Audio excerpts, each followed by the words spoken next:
코로나19 사태를 쭉 앞에서 우리가 쭉 얘기했는데 아까 잠깐 우리가 말씀드렸습니다만 배달 음식. 네. 예.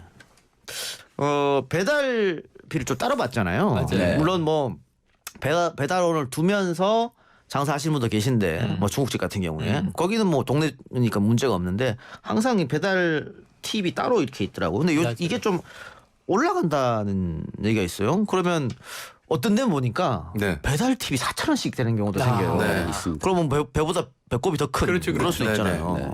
근데 사실 이제 소비자가 내는 배달 팁이 4,000원인데 실제 금액은 7,000원에서 8,000원 정도 되는 겁니다. 나머지는 업주가 이 부담을 하는 것인데요.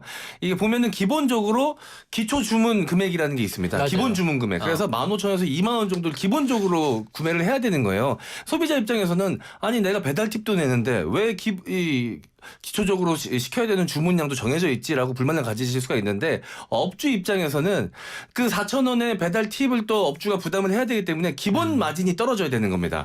그 이하로 주문을 하게 되면 그 배달료도 내지 못하는 정도의 마진이 떨어지는 거예요. 그러니까 예를 들어서 치킨집에서 치킨 한 마리를 시키는데 2만 원이다. 네. 그러면은 원가 빼고 뭐 빼고 하면 4,000원 남으신답니다. 네네. 근데 배달 수수료가 2,000원이에요. 네. 그러니까는 자기 순수익의 50%는 배달 수수 내는 게 되는 네. 거죠. 그런데 지금 말씀하신 것처럼 만 원짜리를 시킨다든가 네. 2만 원 이하로 시키면 그 2,000원도 못 나눈다는 얘기죠. 네. 아니 그래서 저는 될 수 있으면 직접 전화를 해서 네. 배달을 시키려고 하거든요. 네. 그 수수료 네. 안 나가게 하려고.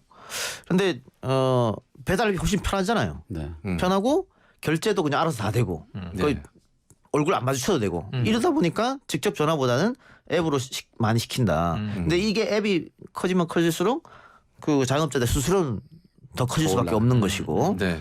뭐 그런 아쉬움이 좀 있는 것 같은데 네. 홍장원 씨는 배달 많이 시켜 먹습니까? 저는 이제 아무래도 혼자 살다 보니까 대부분 밖에서 이제 식사를 해결하거나 집에서 먹을 때는 100% 주문을 해서 먹죠. 그래서 저도 이동영 진행자처럼 되도록이면 이제 단골집을 만들어 놓고선 직접 전화해서 주문을 시켜 먹는데 이제 배달 앱을 이용할 때도 있죠. 왜냐면 다른 걸 좀 먹고 싶을 때는. 근데 이제 문제가 되는 것이 혼자서 먹다 보니까 양이 이렇게 많지 않은데 이게 기본 최소 주문 금액을 맞추기 위해서 일부러 더 시킵니다. 시켜먹어요. 예. 뭐 최소 주문 9,000원 이상, 네네네. 15,000원 이상 뭐 이렇게 돼 있으니까. 네. 그래서 지금 제가 이제 바지가 꽉 끼는 게 그것 때문인데 더 먹다 이게 남기는 게 아까웠다 보니까 다 아깝죠. 먹다 보면 살찌고 건강도 안 좋아지고. 한 번에 다 못 먹으면 네. 남겼다가 두 번에 먹기도 하고 결국은 아까워서 다 먹는다니까. 혼자 살다 보면 그게 이제 나중에 먹는다는 게 안 됩니다. 그래서 네. 결국은 다 버리게 되고 네. 그러니까 결국은 이제 비용이 더 들게 되는 거죠. 경제적으로 부담되고 건강에도 안 좋고.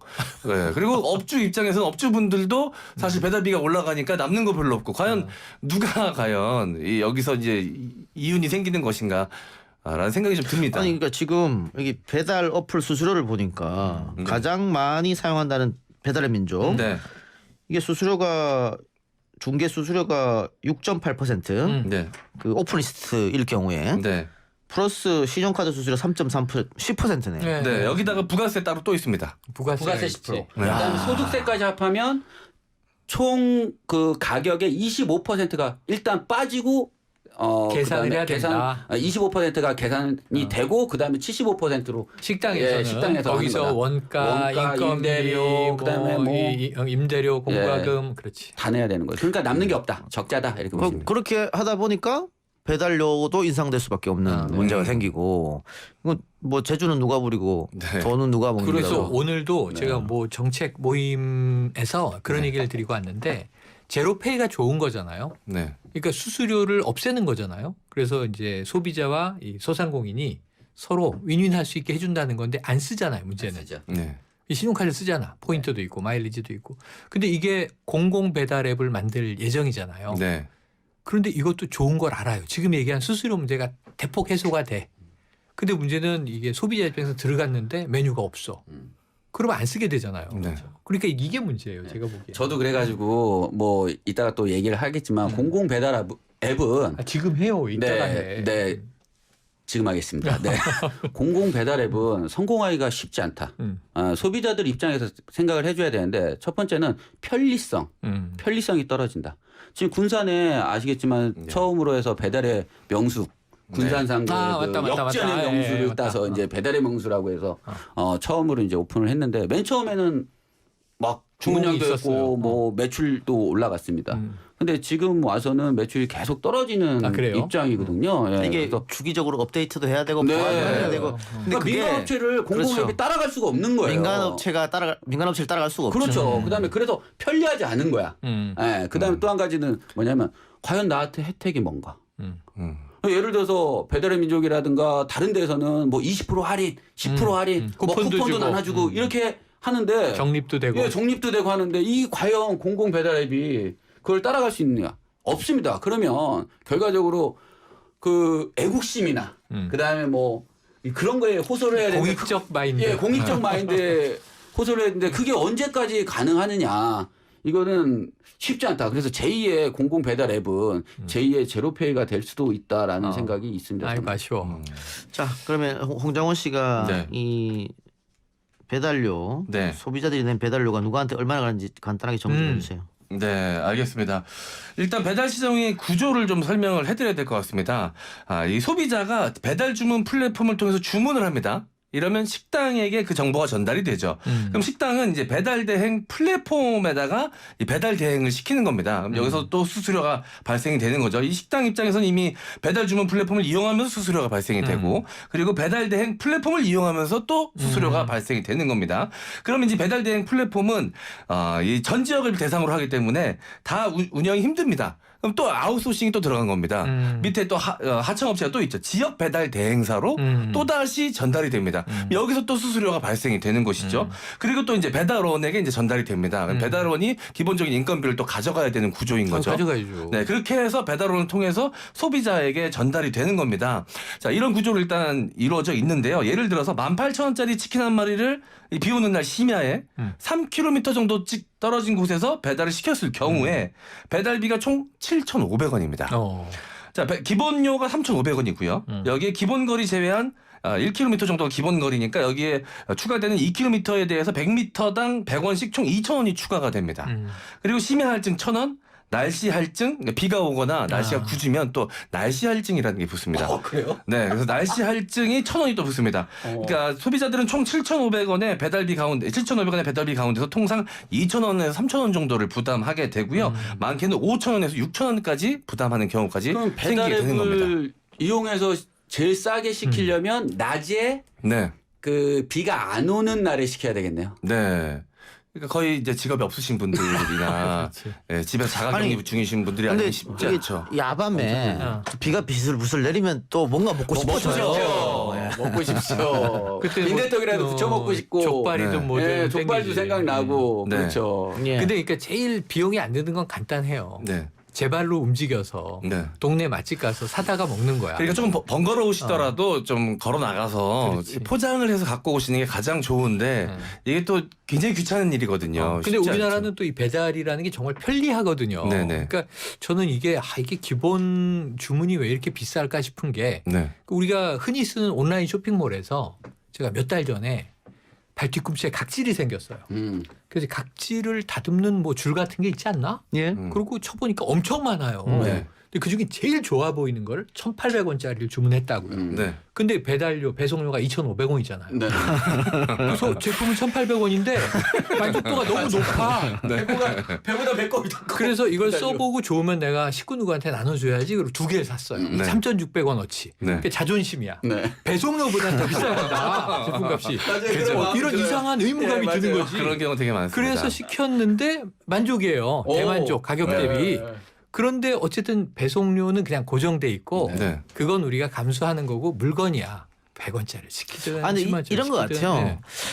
뭐 이런 식으로 뭐 홈쇼핑이나 택배를 이용해서 받을 때는 그 배달료 택배비 2,500원이면 비싸다 생각 전혀 안 드는데 이 음식 요 배달비 비싸다고 생각하는 이유가 우리 과거에 배달비를 따로 안 냈잖아요. 맞아요, 이게 맞아요. 당연히 음식에 포함되는 거잖아요. 맞아요, 근데 맞아요. 요즘에 그걸 따로 내라 그러니까 뭐야 이렇게 되는 것 같아요.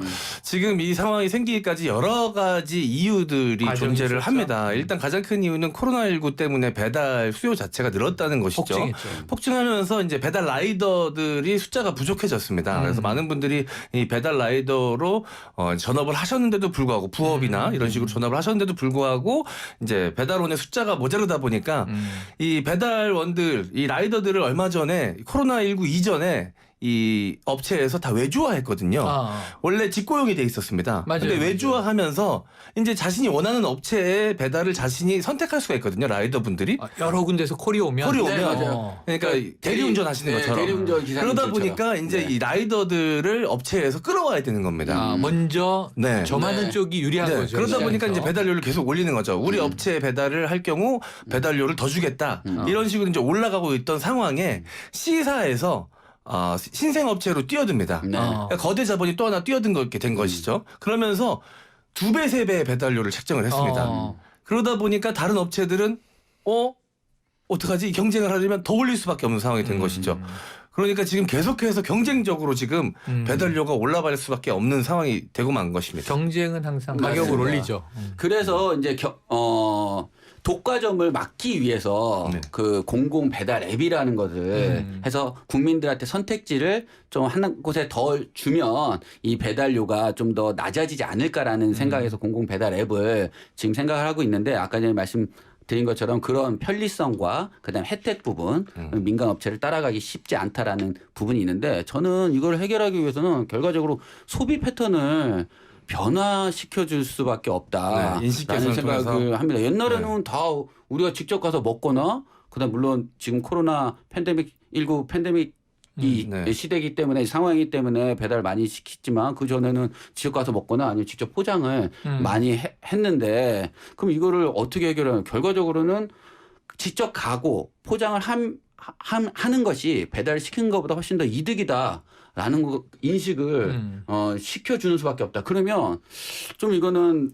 지금은 아니겠지만 어느 정도 절충을 해야 되겠지만 그럼으로 인해서 소상공인이나 그다음에 자영업자들이 너무 많이 피해를 보고 계시잖아요. 네. 그래서 그 부분은 배달을 시키는 소비자에게 어느 정도 더 부담을 하는 수밖에 없다. 그렇게 되면 소비자분들이 배달 네. 시켜서 배달료 7,500원을 낸다 그러면 저 같으면 안 시킵니다. 걸어가시거나 그러면 안 시키시겠죠. 직접 포장을 하거나 아니면 직접 가서 먹죠. 지금 코로나 팬데믹 19 팬데믹 상황에서는 직접 가서 한 사람이 가서 가족들을 위해서 마스크 쓰고 가서 테이크아웃을 해서. 테이크아웃을 해서 테이크아웃 문화를 좀 활성화시킨다면 그러기 위해서는 어차피 어쩔 수 없이 배달을 시키는 소비자분들이 그만큼 더 많이 부담을 할 수밖에 없다. 그러면 그 분들은 배달을 좀 줄이고 당연히 포장을 할 수밖에 네. 없지 않을까라는 생각이 네, 있습니다. 어쩔 수 없는 성장통인 것 같다는 생각이 드는데요. 뭐 다양한 형태의 지금 대응책이 나오고 있습니다. 그 중에 하나가 찾아보니까 아웃소싱 딜리버리가 있더라고요. 그러니까 원래 내가 이동해야 되는 곳입니다. A에서 B로 원래 출퇴근한다던가 아니면 제가 뭐 본인이 자주 가는 뭐 어디 거래처가 있다던가 원래 가야 되는 곳이면 근처에서 그쪽 업체에서 그쪽으로 배달하는 게 있으면 본인이 들고 가는 겁니다. 그래서 어차피 이동하는 거를 그러니까 예전에는 카풀이 네. 있었는데 카풀이 그러니까 카풀 같은 식이 되는 내가 거죠. 출퇴근을 하는데 그 경로에 내 차는 혼자 타. 네. 세 자리가 비어. 근데 같이 탈 사람 탈색하고 네, 공유 경제 네. 플랫폼으로 네. 가는데 그걸 또 이제 유료화한 게 문제였었잖아요. 그렇죠. 네. 이건 없어졌고. 네. 그런데 문제는 지금 제가 어차피 이동하는데 네. 그걸 올리는 거지. 나는 몇 월 며칠 몇 네. 시에 어디서 어디로 간다. 네. 그럼 룩색을 하나 이렇게 딱 주는 거예요. 네. 백팩을. 그럼 이제 이걸 메고 가서 전해주고 난 가는 거죠. 네. 어차피 가야 될 아니 곳이니까. 그 지하철에도 있고 네. 요즘에 그 킥보드 전동 킥보드도 타고 메고 네네. 가시고 자전거도 메고 가시고 꽤 하더라고요. 새롭네요. 네. 아직 정착이 네. 되진 않았는데 네. 여러 가지 시도들이 지금 생겨나고 있는 것 그렇죠. 같긴 합니다. 네. 예.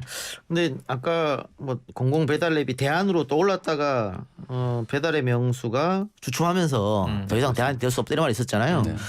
근데 이달 16일부터 서울시 제로 배달 유니온 서비스가 시작되고 다음 달 말에는 경기도 주식회사에서 경기도 공공 배달앱이 나옵니다. 그러니까 아마 서울이나 경기도나 전북 군산에서의 실패는 실패를 봤기 때문에 그렇죠. 뭔가 좀 보완을 업그레이드 해서 했겠죠. 네. 하지 않을까. 업그레이드 했겠지. 기대를 좀 해봅시다. 맞습니다. 왜 미리 안 된다 그러세요? 미리 안 된다 그러세요? 왜? 왜냐하면 이것이 라이더들을 지금 라이더 분들이 상당히 모자르잖아요. 네. 라이더 분들은 건당 건당 배달료를 받아서 또 월 수입을 하시는 분이 있고 네, 네. 아니면은 고용이 돼서 네. 일정 부분 페이를 받고 월급을 받고 그 다음부터 이제 건당으로 네, 받으시는 네. 분들이 있습니다. 음. 근데 이게 계약 관계예요, 다. 그래서 생각대로 예를 들어서 생각대로나 배달의 민족이나 뭐 요기요하고 그 계약이 된 라이더들은요 다른 배달앱을 사용할 수가 없습니다. 네. 그러면 공공 배달앱이 만약에 생기게 되면 공공 배달앱만 하고만 계약을 해서 공공 배달업이 활성화돼서 내가 수입이 많아야지 그 공공 배달업의 라이더로 계속 내가 종사를 해서 배달해 주지. 만약에 공공 배달업이 활성화가 되지 않고 내 수입이 줄어들면 저라도 활성화가 되고 있는 민간 배달업으로 가서 라이더를 해서 배달을 해서 제가 수입을 올리지 공공 배달업은 있지 않거든요. 네. 따라서 이게 성공하기가 쉽지는 않다라는 얘기예요. 이 구조 자체가.